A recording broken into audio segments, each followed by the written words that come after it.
Hello everyone, welcome back to Educators Academy. So कैसे हैं आप सभी? आई होप आप सभी बिल्कुल ठीक हैं।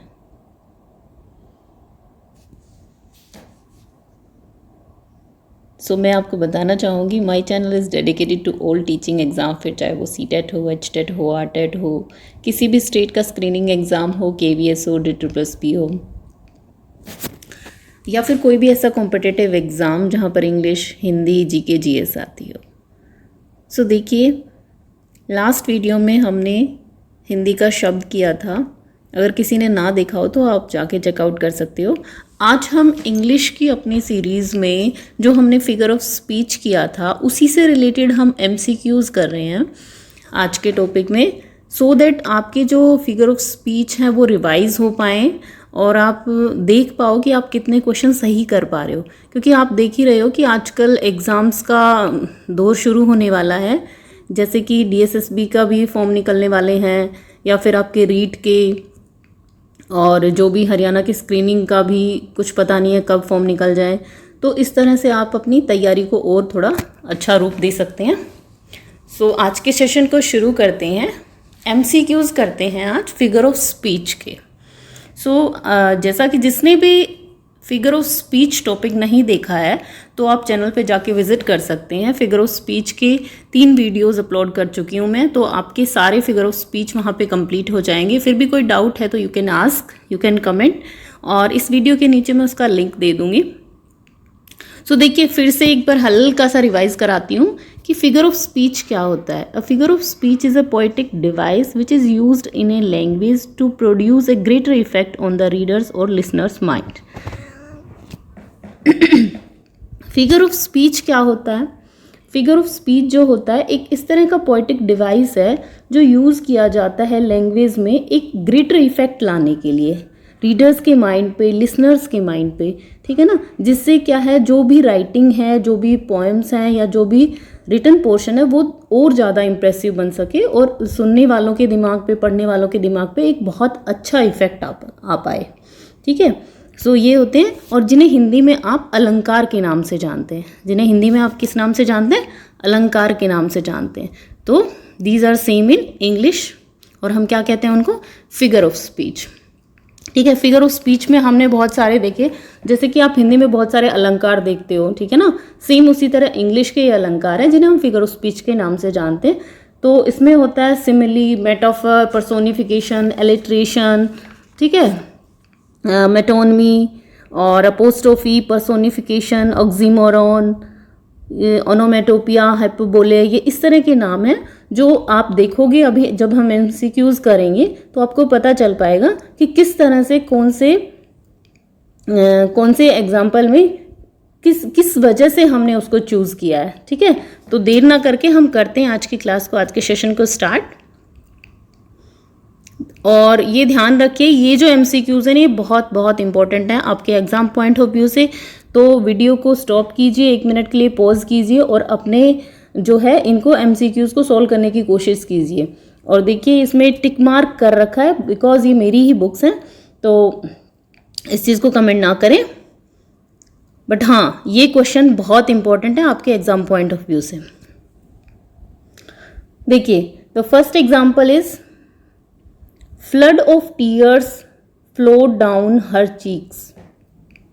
यहाँ पर जो भी हमने फिगर ऑफ स्पीच किए थे उनके अकॉर्डिंग आप सोचने की कोशिश कीजिए कि ये जो सेंटेंस है, व्हाट ही वांट्स टू से, क्या कहना चाह रहा है कि flood of tears flowed down her cheeks. मतलब आप ये सोच सकते हैं कि फ्लड कभी आंसुओं के रूप में निकल सकती है क्या? किसी के इतने आंसू हो सकते हैं, इतने टीयर हो सकते हैं कि वो एक बाढ़ लेके आ जाए, वो एक फ्लड लेके आ जाए? नहीं हो सकते ना। तो मतलब जब भी किसी चीज़ को मैं आपको आंसर बताऊंगी, आंसर तो देखो इसमें टिक मार्क हैं, आप देख सकते हो, बट आपने ये चीज़ देखनी है कि वो आंसर क्यों है, what is the reason behind that, ठीक है ना।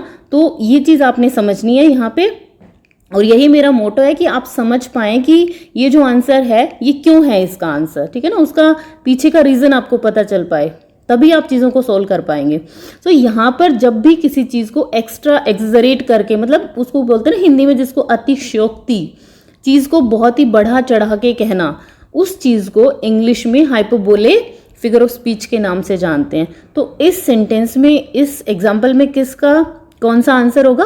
हाइपरबोले। जब चीज़ को बहुत ही बढ़ा चढ़ा कर कहा जाए, that is example of hyperbole. ठीक है, सो नेक्स्ट देखिए, नेक्स्ट है camel is the ship of desert. Camel जो है वो डेजर्ट का शिप होता है। अब यहाँ पर एक चीज़ समझने वाली है, और दोनों ही क्वेश्चन आप देखना सेकंड और थर्ड में सिर्फ एक चीज़ समझनी है और आपके लिए बहुत ईजी है। जब किसी चीज़ की डायरेक्ट, ठीक है ना, जब डायरेक्ट कंपैरिजन दिखाया जाता है, ठीक है ना, या तो हम दिखाएं लाइक और एज की हेल्प से, जैसे लाइक हो गया और एज हो गया, ठीक है, लाइक और एज की हेल्प से अगर हम कंपैरिजन दिखाते हैं किसी चीज़ का किसी से, that is example of simile, that is example of simile. But अगर हम सीधा सीधा बोल देते हैं, जैसे फॉर एग्जाम्पल सिमिली का एग्जाम्पल होगा कि you are my o my love like a red rose, ठीक है ना, ये एग्जाम्पल हो गया सिमिली का, क्योंकि हमने इस सेंटेंस में यूज किया एज को, ठीक है ना, या लाइक को।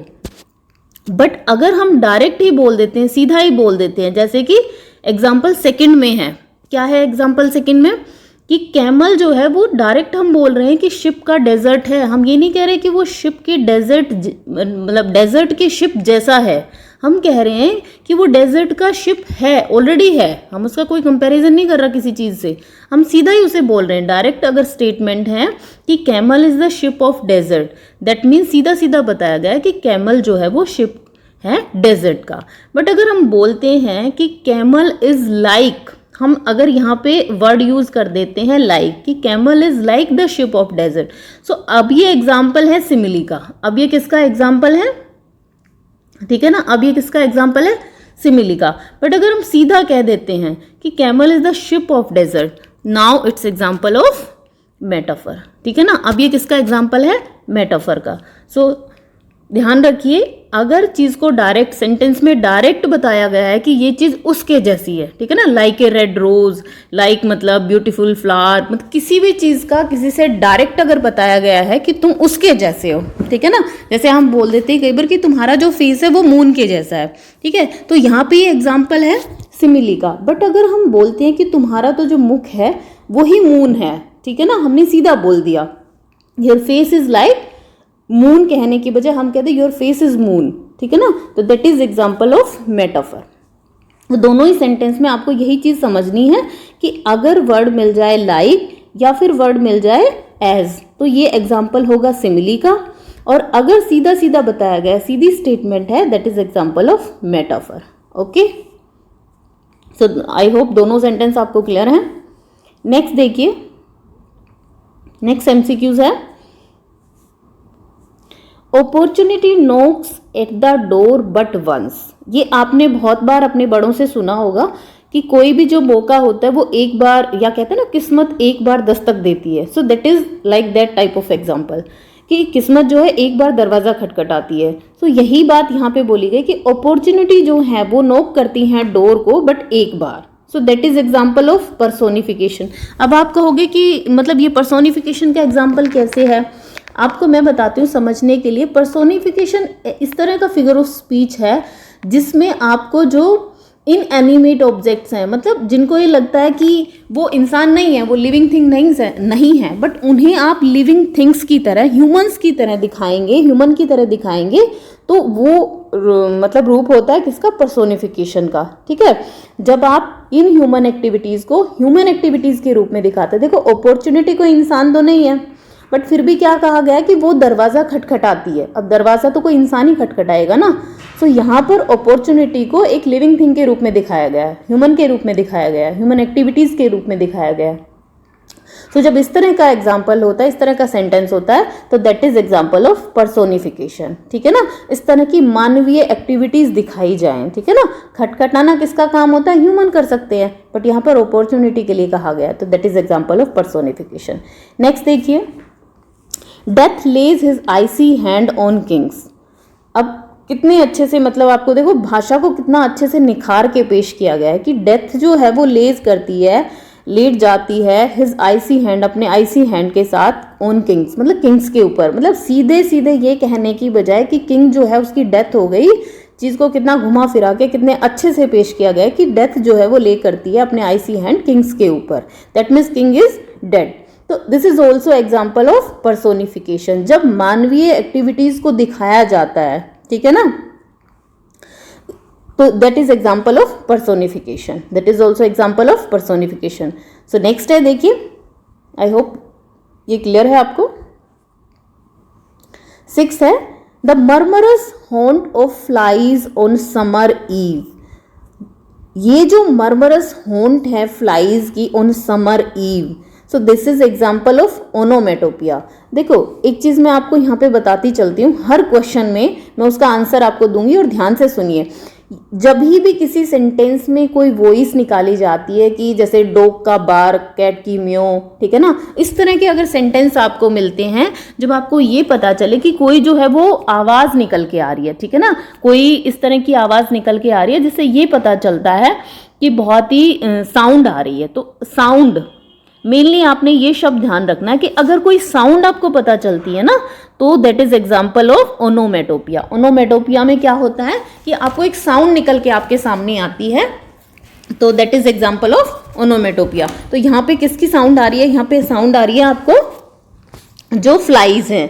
कभी आपने देखा हो, आप सोए हुए होते हो और एक कोई भी मक्खी, कोई भी फ्लाई आपके ईयर के पास आती है और एक मतलब बहुत अजीब सी आवाज़ जी करके आती रहती है, तो दैट इज एग्जाम्पल ऑफ, जब हम ये कहते हैं कि किसी डॉग ने बार्क किया, इस तरह की सेंटेंस अगर पढ़ते हो आप, जहाँ पे ये पता चलता है कि कोई भी साउंड आ रही है, जैसे हम कहें स्नेक के लिए हिस, ठीक है ना, इस तरह की बीज के लिए हमिंग की आवाज़ आती है, तो ये जो एग्जाम्पल है, या थंडरिंग ऑफ मतलब क्लाउड्स, इस तरह की जो आवाज़ें होती है सेंटेंस में, अगर इस तरह से पता चल रहा है कि कोई साउंड की बात हो रही है, that is example of onomatopoeia, that is example of onomatopoeia. So next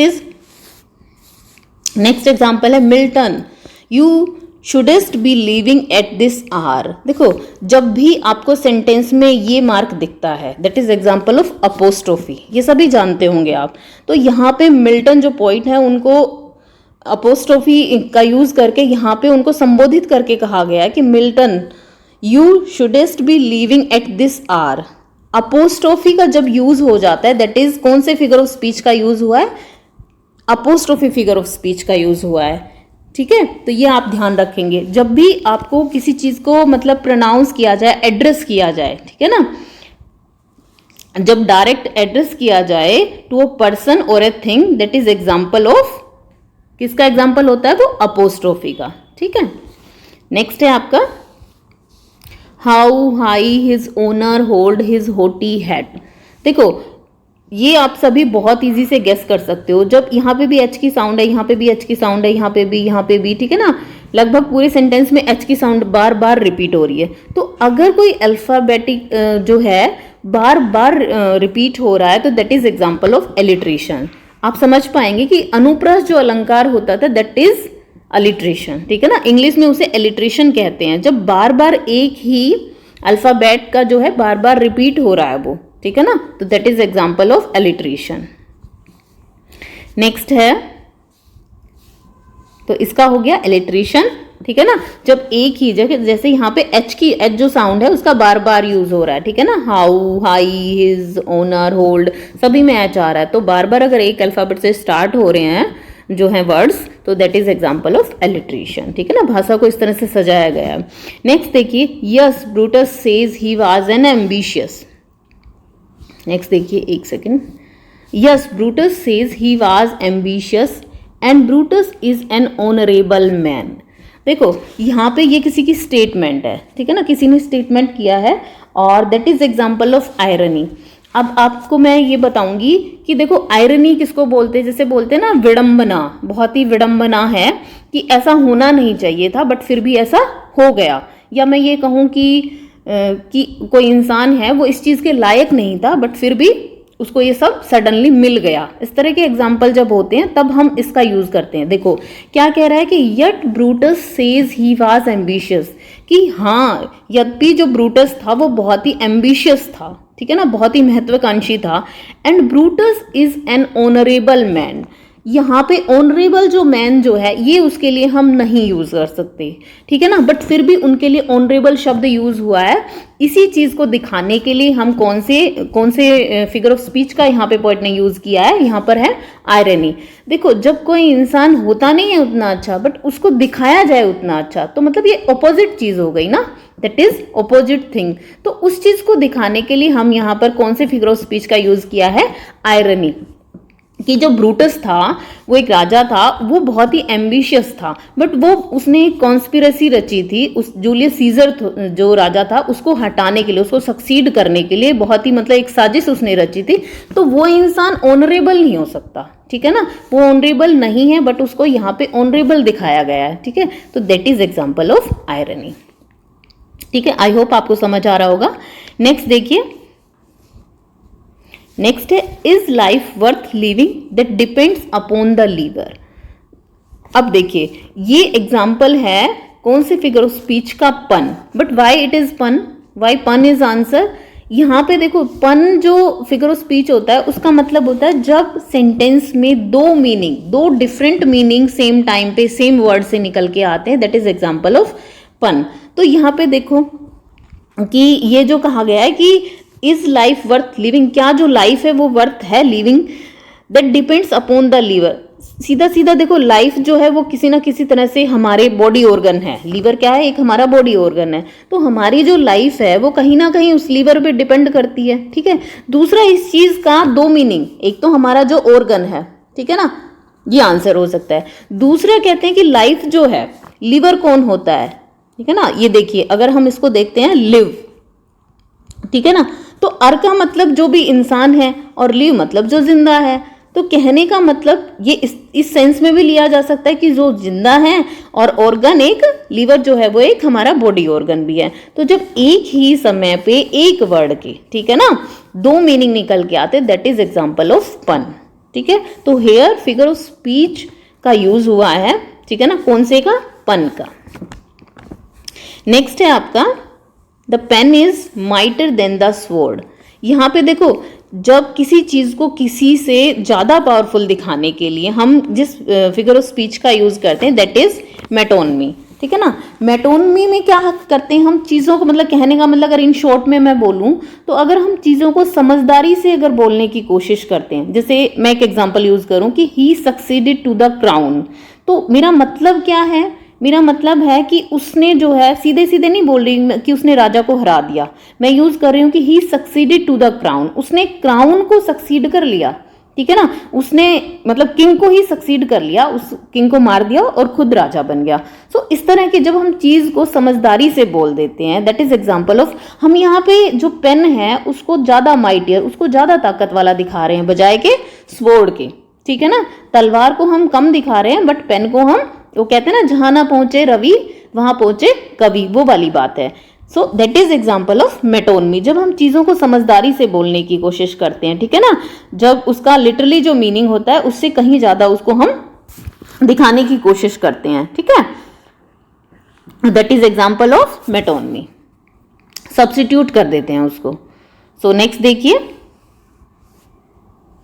next example है a reeling rod, a rolling rod that resemble round the share।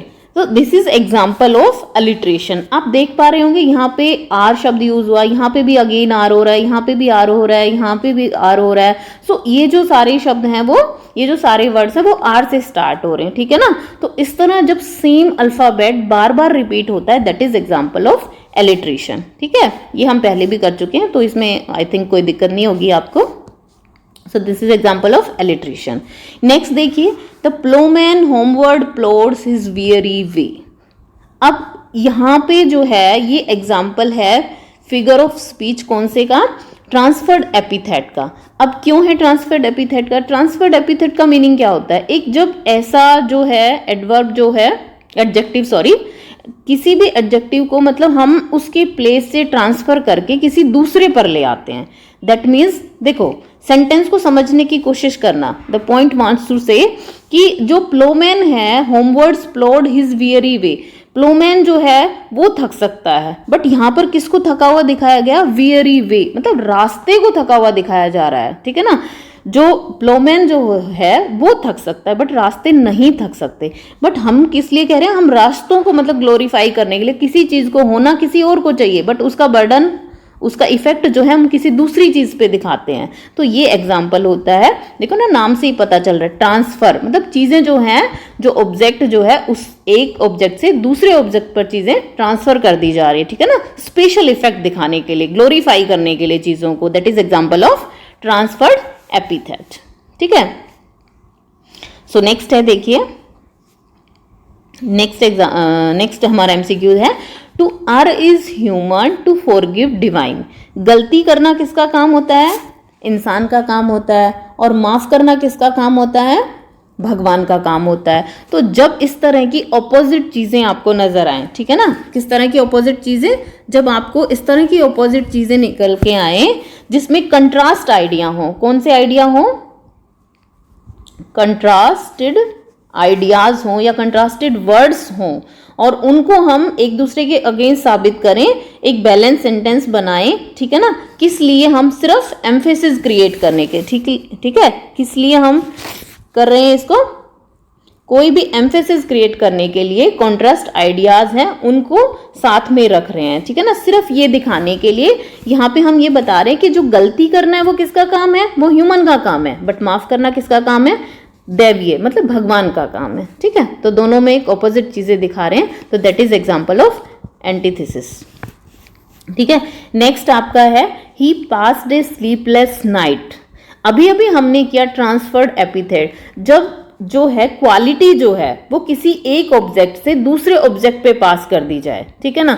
देखो समझने की कोशिश करना, ही पास्ड ए स्लीपलेस नाइट, भाई कोई इंसान है, उसकी जो मतलब नाइट है वो स्लीपलेस थी, ठीक है ना, क्यों, क्योंकि हो सकता है उसका कोई भी रीजन रहा होगा, ही पास्ड ए स्लीपलेस नाइट। यहाँ पे हम नाइट को कह रहे हैं स्लीपलेस थी, बट नाइट तो स्लीपलेस नहीं हो सकती ना, भाई उस इंसान को नींद नहीं आ रही, कोई भी रीजन होगा उसका। तो यहाँ पर हम इंसान की बजाय प्रेशर देने के लिए हम किस पर दे रहे हैं, हम जो एम्फेसिस किस पे क्रिएट कर रहे हैं, नाइट पे, ठीक है। सो इस तरह का जब सेंटेंस होता है कि जब एक ऑब्जेक्ट से दूसरे पे इफेक्ट आ जाता है, that is example of transferred epithet, ठीक है। आई होप ये आपको क्लियर हो गया होगा, ठीक है। Transferred epithet is the answer. Next है, the best brain assembled hair.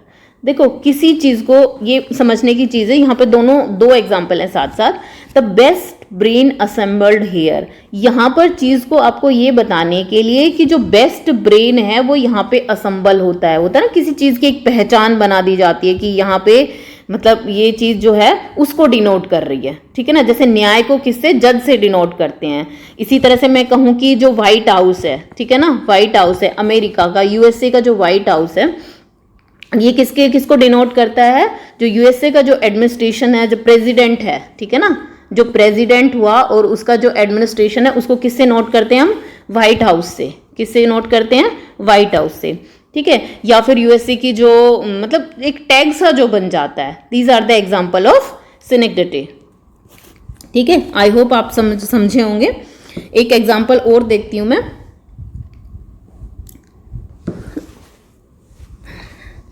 जब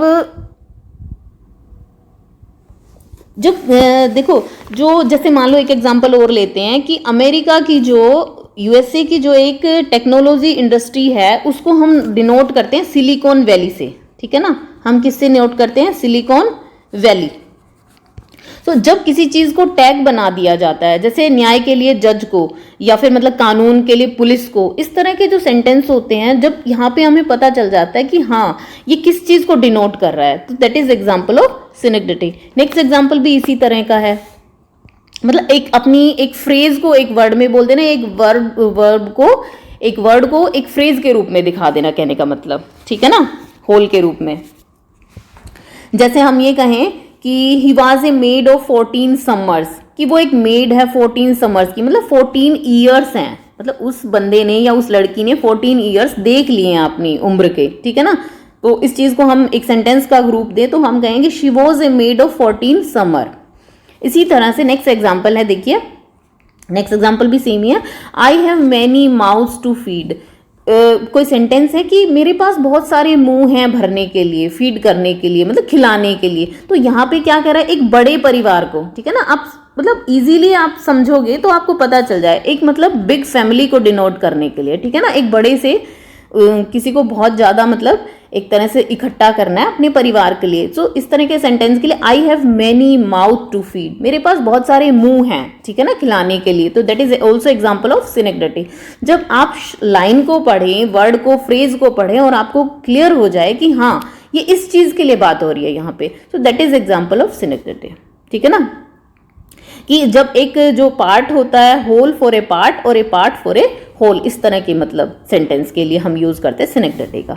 नेक्स्ट देखिए, मैन प्रपोजेज, गॉड डिस्पोजेज। अभी हमने ऊपर किया था एंटीथिस, क्या होता है कि जब एक ऑपोजिट जो है कंट्रास्ट आइडियाज को दिखाते हैं, that is example of antithesis. जब मैन जो होता है वो प्रपोज करता है, मतलब सोचता है, बहुत सारी प्लानिंग करता है, बट क्या होता है कई बार ऐसा होता है सडनली कि हमारी जो प्लानिंग होती है वो रखी की रखी रह जाती है, ठीक है ना। तो जैसे मान लो इस तरह से कोरोना की बात ले लो कि हमने बहुत सारी प्लानिंग की थी और हमारी जो प्लानिंग है उस तरह के काम नहीं हो पाए, तो हम कह सकते हैं कि मैन प्रपोजेज, गॉड डिस्पोजेस, ठीक है, कंट्रास्ट आइडियाज को दिखाने के लिए।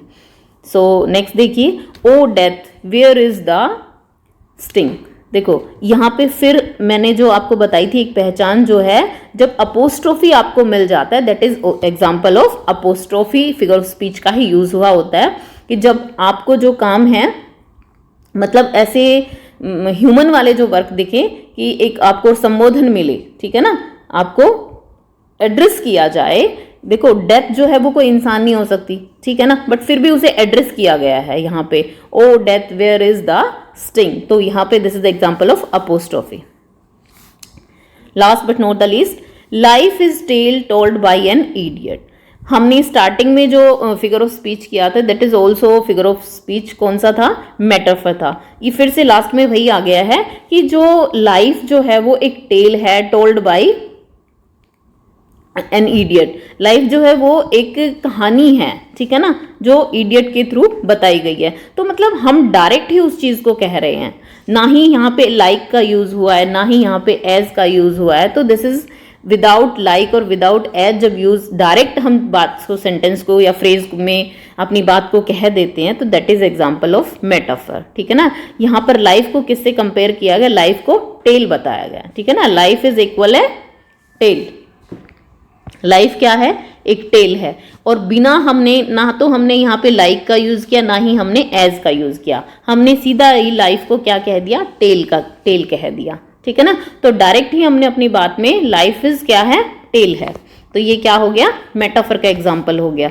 आई होप मेरे ख्याल से आपको चीजें समझ आई होंगी कि सिमिली क्या होता है, मेटाफर क्या होता है, पर्सोनिफिकेशन क्या होता है, ठीक है ना। मैंने अपनी तरफ से कोशिश किया आपको आंसर्स के रीज़न बताने की कि क्यों वो उसका मतलब आंसर है, ठीक है। तो आई होप आपको समझ आया होगा, और वीडियो अगर पसंद आया हो तो लाइक शेयर और सब्सक्राइब जरूर कीजिए और इस फैमिली का हिस्सा बनिए। तो मिलते हैं एक नेक्स्ट वीडियो में एक नए टॉपिक के साथ, तब तक के लिए थैंक यू। जय हिंद, जय भारत।